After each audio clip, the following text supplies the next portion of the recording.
பேச அழைக்கிறோம் சொன்னாலே ஒரு தயக்கமாக இருக்குது. ஏன்னா நான் பேசினாலே ப்ராப்ளம். ஒன்று எனக்கு ப்ராப்ளமும் மற்றவங்களுக்கும் ப்ராப்ளம். ஏதாவது வந்து கழுப்பிட்டே இருப்பாங்க, ஏதாவது பேசிகிட்டே இருப்பாங்க. நான் சும்மா இருந்தால் இவர் என்ன பேசவே மாட்டேங்கிறாங்க, வாயில் என்ன குலக்கட்டே வச்சுருக்காரா அப்படின்னு சொல்லி கலாட்டா பண்ணுவாங்க, கிண்டல் பண்ணுவாங்க. பேசுனா இப்போ பேசு அப்படின்னு சொல்லுவாங்க. மற்றவங்க வந்து இவர் பேசாமல் இவர் பேசியிருக்கக்கூடாது அப்படின்னு சொல்லுவாங்க. ஸோ என்ன பண்ணுறது? ஸோ ரொம்ப நாள் கழித்து நான் தெரிஞ்சுக்கிட்டேன், நம்மளை பிடிக்காதவங்களுக்கு நம்ம என்ன செஞ்சாலும் எது பண்ணாலும் பிடிக்காது. நம்ம பிடிச்சவங்களுக்கு நம்ம என்ன செஞ்சாலும் எது பண்ணாலும் பிடிக்கும்னு நினைக்கிறது முட்டாள்தனம். ஜாக்கிரதையாக இருக்கணும். இந்த விழாவுக்கு வந்திருக்கிற கலைப்புலி தானு சார் அவர்களே, தமிழ்குமரன் அவர்களே, கண்ணன் அவர்களே, மதுரை செல்வம் அவர்களே, சிம்ரன்ஜி அண்ட் பத்திரிகை நண்பர்கள் அனைவருக்குமே என்னுடைய அன்பார்ந்த வணக்கங்கள். முக்கியமாக வந்து கமல்ஹாசன் சார் அவர்கள் அண்ட் அஸ்வத் மாரிமுத்து. கமல் சார் வந்து இப்போ சொன்னாங்க வந்து இந்த ஆஃபீஸ் ஓப்பனிங் அப்போவே வந்து டெரஸில் வந்துட்டு ரஜினி இப்போது ஆஃபீஸு பெருசாக ஸ்டார்ட் பண்ணிவிட்டேன், இந்த ராஜ்கமலுக்கு ஒரு படம் பண்ணணும் அப்படின்னு. சரி அப்படின்னு சொல்லி அதுக்கப்புறம் அவரும் பிஸி ஆகிட்டார், நானும் வந்து நான் பிஸி ஆகிட்டேன். ஸோ அதுக்கப்புறம் வந்து ஒரு சீரியஸாக சிவாஜிக்கு அப்புறமா வந்து பேசுகிற மாதிரி இருந்தது. அதுக்கப்புறம் ஒரு வாட்டி லாஸ்ட்டு வரும்போது அவர் டோன்லேயே கொஞ்சம் இதாக இருந்தது, படம் பண்ணணும் அப்படின்னு. சரி சார் நம்ம பண்ணலாம் அப்படின்னு சொல்லிட்டு இது வந்து டைரக்டர் வந்து ஆக்சுவலாக பார்த்திங்கன்னா அஸ்வத் மாரிமுத்து வந்து இது 4வது டைரக்டர். ஃபஸ்ட்டு நம்ம பண்ணும்போது ரவிக்குமார் ஃபிக்ஸ் பண்ணியிருந்தோம். சரி அது வந்து சரியாக திஸ்டிங் வரலன்னு சொல்லி அப்படியே வந்து இதாகிடுச்சு. அதுக்கப்புறம் நம்ம சுந்தர் சி சாருக்கு வந்து வேறு ஒரு படம் இருந்தது, கொஞ்சம் டிலே ஆகிட்ட மாதிரி இருந்தது. அதனால் நம்ம இது வந்து நான் விலகிக்கிறேன் சார், நம்ம அப்புறம் பண்ணிக்கலாம் அப்படின்னு சொல்லி இதாச்சு. அதுக்கப்புறம் நம்ம சிவி சக்கரவர்த்தி அவர் கதையெல்லாம் கேட்டு ரொம்ப நல்லா இருந்தது. பட் என்ன சொல்ல ரொம்ப சென்சிட்டிவ் சப்ஜெக்ட் அது ஒரு கம்ப்ளீட்லி ஒரு நியூக்ளியர் சயின்டிஸ்ட் பற்றி, அந்த நியூக்ளியர் வெப்பன்ஸ் பற்றி, ஷூட்டிங் ஆப்கானிஸ்தான், ரஷ்யா, அந்த மாதிரியெல்லாம் ஒரு ரொம்ப நைஸ் சப்ஜெக்ட். பட் ரொம்ப ரொம்ப சென்சிட்டிவ், ரொம்ப ரொம்ப ஜாகிரதையாக டீல் பண்ணுறோம், டைம் கன்சியூமிங். ஸோ அதனாலே வந்து அதை வந்து நம்ம அப்புறம் இது பண்ணிக்கலாம் அப்படின்னு சொல்லும்போது தான் அஸ்வத் மாரிமுத்துவை நம்ம வந்து இந்த படத்துக்குள்ளே வந்தார்.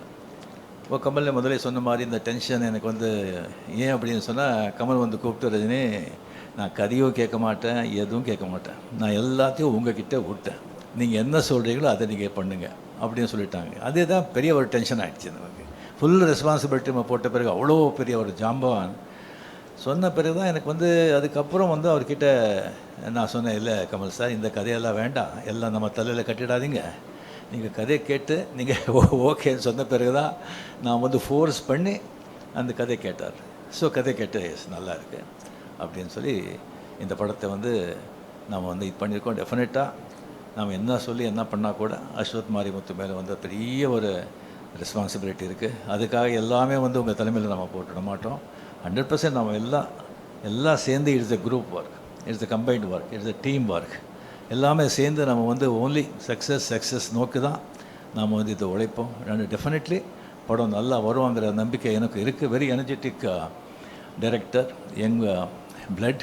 அவர் படம் அந்த டிராகன் படம் பார்த்து எனக்கு ரொம்ப பிடிச்சிருந்தது. அது என்டர்டெயின்மெண்ட் மட்டும் இல்லாமல் ரொம்ப டிஃபிகல்ட்டான சப்ஜெக்ட், அதோட ஒரு நல்ல மெசேஜ் வந்து அதில் வந்து கொடுத்துருந்தாங்க. At same excellent has a cameraman and crew. ரொம்ப ரொம்ப ரொம்ப திஸ்டிங் நல்லா வந்திருக்கு. கடவுள் பணத்தில் நல்லா வரணுங்கிற நம்பிக்கையும் இருக்குது. அண்ட் கமலில் என்னுடைய வந்து ஃப்ரெண்ட்ஷிப் பற்றி ஆல்ரெடி நம்ம எவ்வளோ சொன்னால் கூட அது வந்து கம்மி தான். அவர் வந்து எனக்கு வந்து அவர் செஞ்சுருக்கிற எனக்கு வந்து உதவியா இல்லை என்கரேஜ்மெண்ட்டா இல்லை கோஆப்ரேஷனாக என்ன சொல்கிறதுன்னு சொல்லி அதுக்கு வந்து நிறைய பேர் தெரியாது. 75, 76, 77 அவர் வந்து மிகப்பெரிய ஸ்டார். அப்போ தான் நான் புதுசாக வந்ததெல்லாம். இளமை மஞ்சளாகிறது நிறைய பேர் பார்த்துருப்பீங்க. அதில் வந்து எவ்வளோ பெரிய பேர் புகழும் எனக்கு வந்து கொண்டு வந்து கொடுத்த படம் அது. அதில் முதல்ல நான் பண்ணுறதா இல்லை, அந்த கேரக்டர் வந்து ஜெய் கணேஷ் பண்ணுறதா இருந்தது. நான் அது கன்னடா, தெலுங்கு, தமிழில் தான் பண்ணிகிட்டு இருந்தேன். அவர் டேட் கேட்கும்போது டேட் கிடையாது. அப்புறம் கமல் வந்து ஃபோன் பண்ணி இன்சிஸ்ட் பண்ணி, இல்லை சார் இளமை மஞ்சள் ஆகிறதுன்னு போடுறீங்க, நீங்கள் ரஜினி போடுங்க, அது ஸ்ரீதர் சார்கிட்டே சொல்லி, அதுக்கப்புறம் அவரே என்னை ஃபோன் பண்ணி, ரஜினி நான் கூட டேட்டில் அட்ஜஸ்ட் பண்ணி தான் பண்ணுறேன், நீங்கள் பண்ணுங்கள் வாங்க நல்லா இருக்கும் அப்படின்னு சொல்லி அவரால் தான் அது இளமை கொஞ்சம் அழைக்கிற படமே நான் பண்ணது. அதில் ஒரு சீக்வன்ஸ் வருது, அது படம் பார்த்தவங்களுக்கு தெரியும். கமல் வருவாங்க, நான் இந்த பக்கம் நின்றுட்டு அவர் பேர் கூப்பிட்ற, கமல் இந்த பக்கம் பார்க்குறாரு, இங்கே இங்கே அப்படிங்கிற. இன்னும் ஒரு வருதுக்கு முன்னாலே வந்து நான் டைரக்டர் சார் ஸ்ரீதர் சார்கிட்ட பேசும்போது நான் இப்படி பண்ணுறேன்னு சொல்லும்போது, சரி நல்லா இருக்குது, பட் கமல் ஒன்றும் தப்பாக நினைக்க மாட்டாரா அப்படின்னு கேட்டார். இல்லை சார் டெஃபினட்டாக நினைக்க மாட்டார். சரி பார்க்கலாம். சரி வந்தாங்க கமல் இப்படி நான் சொல்லிட்டு இங்கே இங்கே கமல் ரஜினி சூப்பர் அப்படின்னு சொன்னார். So sir we appreciated so much, எவ்வளோ அண்டர்ஸ்டாண்டிங் இருக்குது, ஸோ நைஸ் அப்படின்னு. ஸோ ஈவன் அந்த ஆடுபுலி ஆட்டம், அது படம் பார்த்தவங்களுக்கு தெரியும். ஒரு மோட்டர் பைக்கில் ஷேவ் பண்ணிகிட்ருப்போம். ஷேவ் பண்ணிகிட்டு இருக்கும்போது இன்ஸ்பெக்டர் இன்ஸ்பெக்டர் வந்துடுவான், போலீஸ் வந்துடுவோம். அப்படியே ஓடி போகும்போது அதுக்கப்புறம் பைக்கில் போகும்போது அவர் ஷேவ் பண்ணிட்டு தானே இருந்தேன். சரி ஷூட் பண்ணும்போது சார் அந்த ஷேவ் பண்ணிவிட்டு நான் ஓட்டுறேன் அப்படின்னு சொல்லும்போது எஸ்பி முத்துராமன் ஷேவ் பண்ணிவிட்டு ஓட்டுறதா, ஐயோ என்ன இது, அதெல்லாம் வேண்டாம். அப்போ கமல் பக்கத்தில் இருந்தார். சார் நல்லாயிருக்கும் சார், அது இதெல்லாம் புதுசு, அவர் புதுசு பண்ணால் நல்லாயிருக்கும். இந்த மாதிரி நான் சொல்லிகிட்டே போகலாம். அந்த மாதிரி ஒரு கமல் செஞ்ச அந்த உதவிக்கெல்லாம் என்கரேஜ்மெண்ட்டுக்கெல்லாம் அவருக்கு அது சொல்லிகிட்டே போகலாம். அது டெஃபினெட்லி. ஸோ இந்த படம் நாம் பண்ணுறது ராஜ்கமலில் எனக்கு அவ்வளோ சந்தோஷமாக இருக்குது, அவ்வளோ ரெஸ்பான்சிபிலிட்டியாக இருக்குது எனக்கு. அண்ட் இப்போவும் சொல்கிறேன், கமல் சார் அப்படியே விட்டுடாதீங்க, படத்தில் நீங்கள் பார்த்து அப்பப்போ உங்களுடைய நீங்களும் இன்வால்மெண்ட் இங்கே இருக்கணும். அண்ட் இந்த படம் டெஃபினெட்லி நல்லா வரும் அப்படிங்கிற நம்பிக்கை இருக்குது, நல்லா வரணும். அண்ட் உங்களுடைய பிளெஸிங்களால் நாளைக்கு படம் ஷூட்டிங் ஸ்டார்ட் ஆகுது. அண்டு சிம்ரன்ஜி கூட ஆஃப்டர் பேட்டை என்னுடைய பேர் ரொம்ப ரொம்ப ஜனங்கள் லைக் பண்ணாங்க. அது ரொம்ப கம்மியாக இருக்குது அப்படின்னு நினச்சாங்க.